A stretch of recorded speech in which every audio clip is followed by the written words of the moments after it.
Shortly before March 7, 2015, fight card in Las Vegas, Haymon did something that was totally out of character. He made a speech. For months on end, the boxing community had buzzed with rumors Haymon was amassing a war chest totaling hundreds of millions of dollars with the help of a venture capital fund in an effort to take over boxing. Haymon was signing hundreds of fighters to managerial and advisory contracts. Haymon was planning some sort of TV series. Time buys on multiple networks for an entity called Premier Boxing Champions, PBC, were confirmed. March 7 marked their rollout of Haymon's plan. NBC was televising the inaugural PBC offering, a fight card featuring Keith Thurman vs Robert Guerrero and Adrian Broner vs John Molina Jr. Haymon had poured an enormous amount of money into TV production for the event. There was a huge floor set augmented by giant video screens.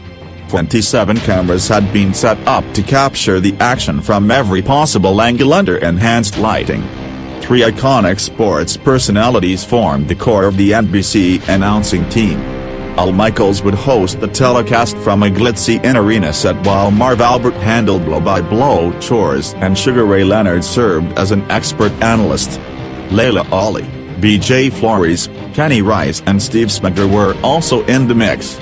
Academy Award winner Hans Zimmer, who'd written the signature music for The Contender, as well as screen scores for The Lion King, Gladiator and The Dark Knight trilogy, had composed special ring walk music for the fighters.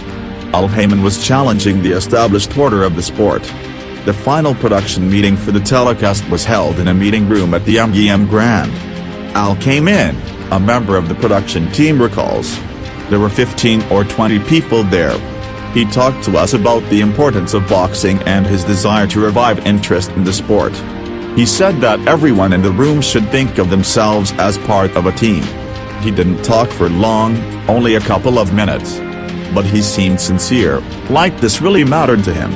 The NBC telecast averaged 3.37 million viewers, including 554,000 in the 18 to 34-year-old age group and 1.38 million in the 18 to 49 demographic. It was an encouraging start for an audacious plan. Backed by an estimated $500 million in venture capital, Haymon was planning to revolutionize boxing. Boxing people were excited or terrified depending on where their interests lay. To some, Haymon was a savior who would rejuvenate the sport and bring big fights back to free television on a regular basis. At the other end of the spectrum, the reaction ranged from denial to panic. Haymon was creating a sense of inevitability. PBC would dominate boxing for years. Except it hasn't happened. And in all likelihood, it won't happen. Winston Churchill once said of Russia, "It is a riddle wrapped in a mystery inside an enigma."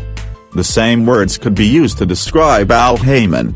This series is an attempt to shed some light on who he is and his journey through boxing. Dozens of people who know Haymon in one way or another were interviewed in conjunction with these articles. Some were willing to talk on the understanding that they could be quoted but not for attribution. A refrain often heard from others was, "I'd like to talk with you but I don't want to get in trouble with Al." Haymon, as is his custom, declined to be interviewed. Al values his privacy. He doesn't even like it when people tell nice stories about him. Haymon was born on April 21, 1955. Grew up in Cleveland and graduated from John Adams High School in 1973.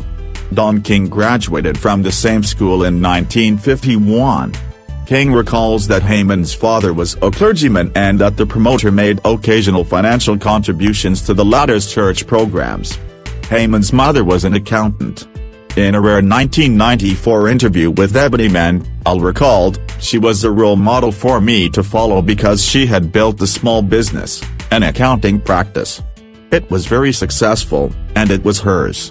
Haymon excelled in high school and attended Harvard College, where he was on the freshman basketball and varsity rifle teams. He majored in economics and was president of North House, one of 12 undergraduate residences. He was also active in the Afro-American Cultural Center. He promoted his first concert in 1976 during his junior year at Harvard. Recounting that experience for Ebony Men, Haymon recalled, "I saw a concert that featured Minnie Riperton and Herb Hancock in 1975 between my sophomore and junior years.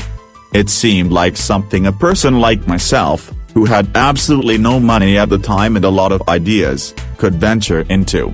So I started calling record companies, calling buildings around town, and trying to introduce myself as a promoter so I could learn about the business and try to find out what was going to be my strategy to enter it. My original plan was to go after acts that weren't hotly pursued by much bigger competitors. I started with jazz artists. It was difficult because I didn't have any money. I was basically hustling, pulling money together for these events, and learning at the same time." Haymon graduated from Harvard College in 1977. He took a year off from school and, with the help of his mother, continued to build his concert promotion business.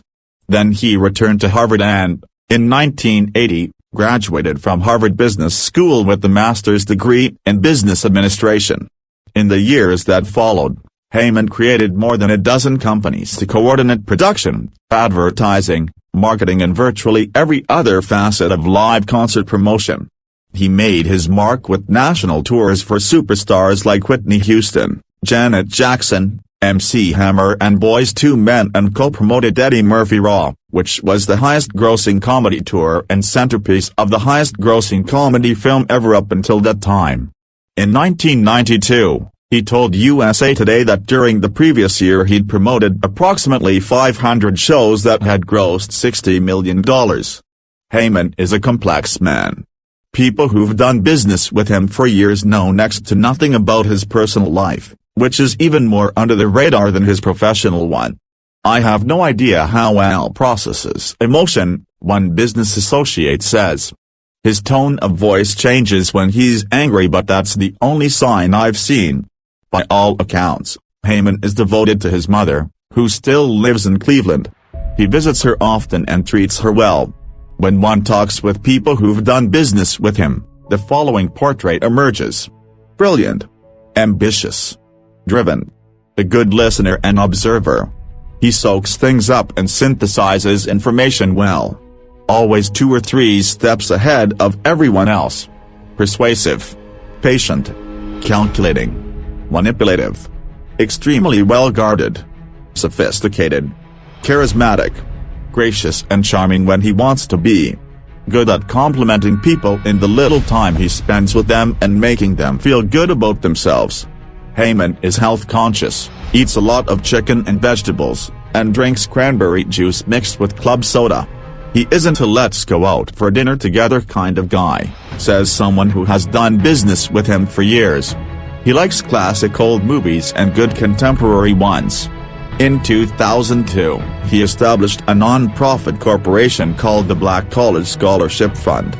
Federal election records list Haymon as having contributed money to several Democratic candidates.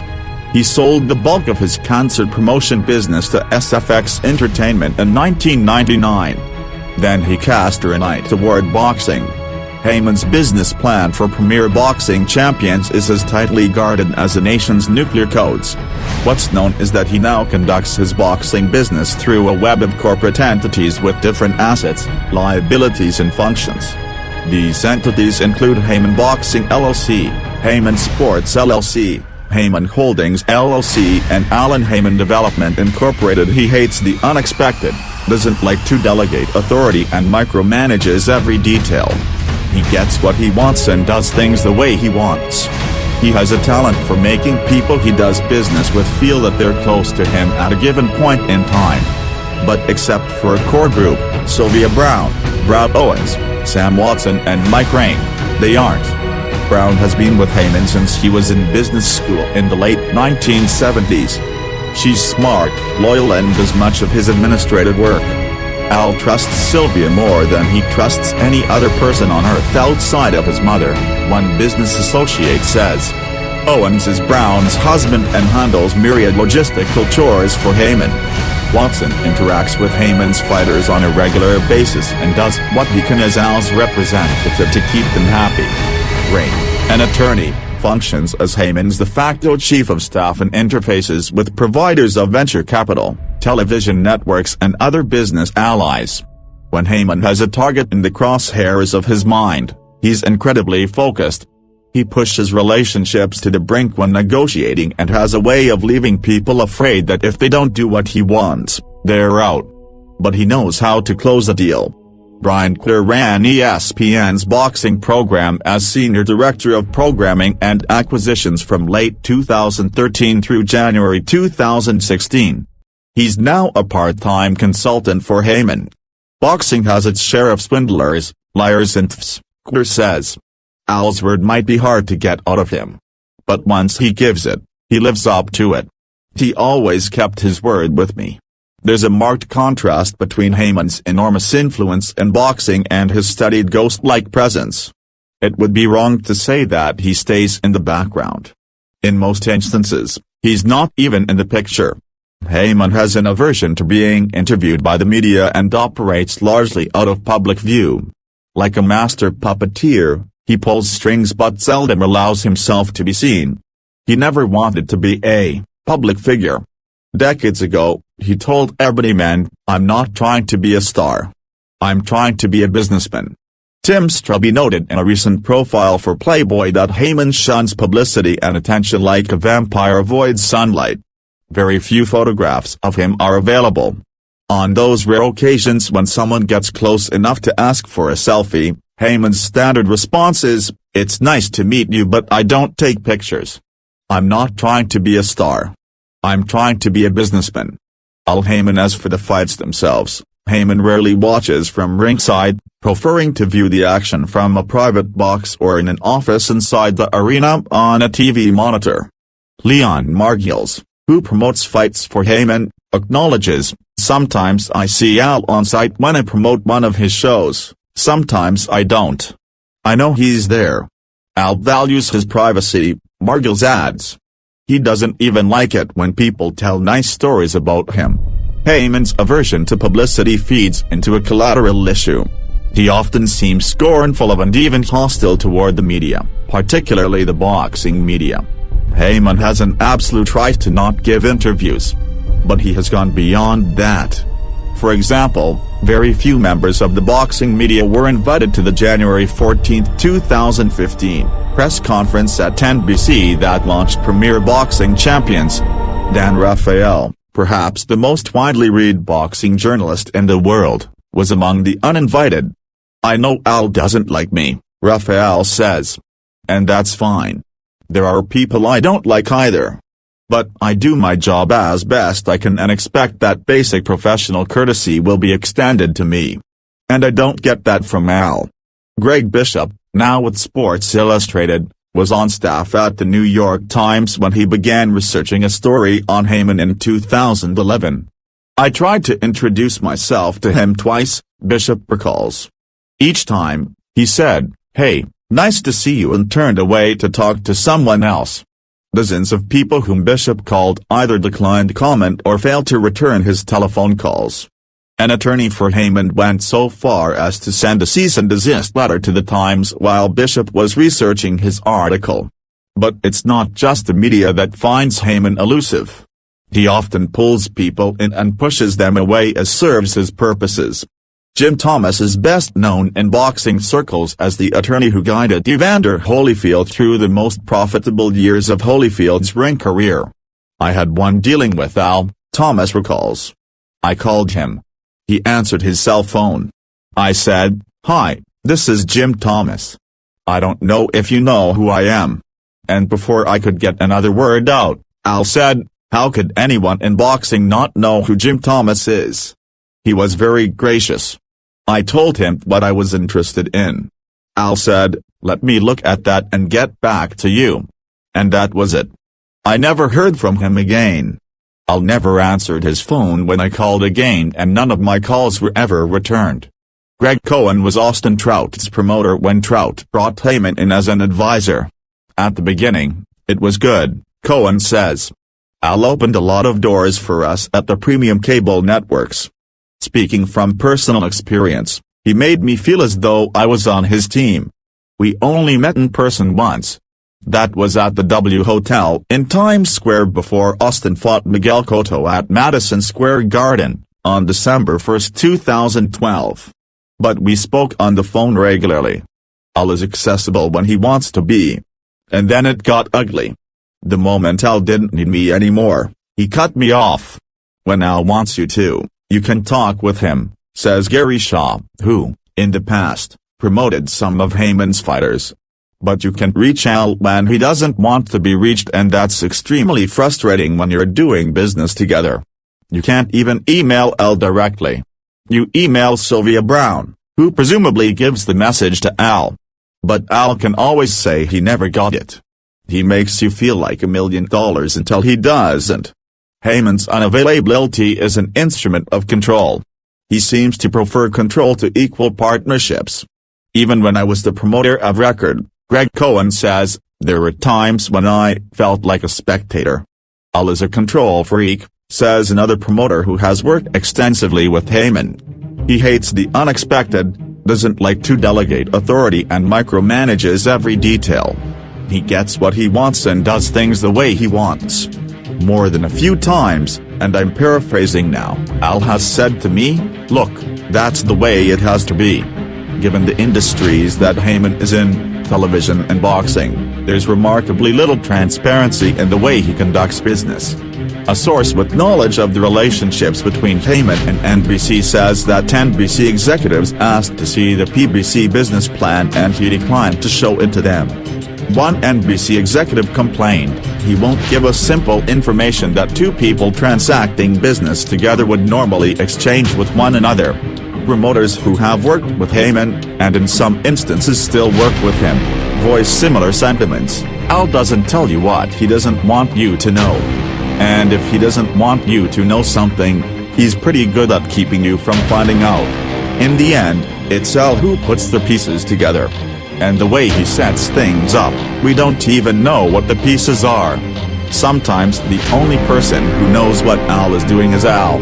And he leaves surprisingly few fingerprints for a man of his influence and power. If Al's plane went down tomorrow, it would be a mess beyond belief. Also, there's an interesting contradiction between Haymon's low-profile persona and another aspect of his personality. For a guy who obsesses about flying under the radar, Al has a huge ego, one business associate notes. It's not about what other people think of him. Al couldn't care less what the rest of the world thinks except for the handful of people he respects. It's about what he thinks of himself. And a final thought to contemplate until part 2 of what we know about Al Haymon is posted tomorrow. Bila Shalagi was a concert pianist who loved boxing.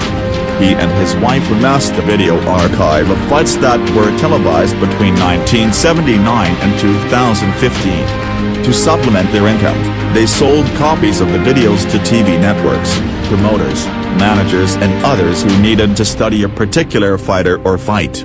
Sylvia Brown and Brad Owens often ordered videos from the Zalagias.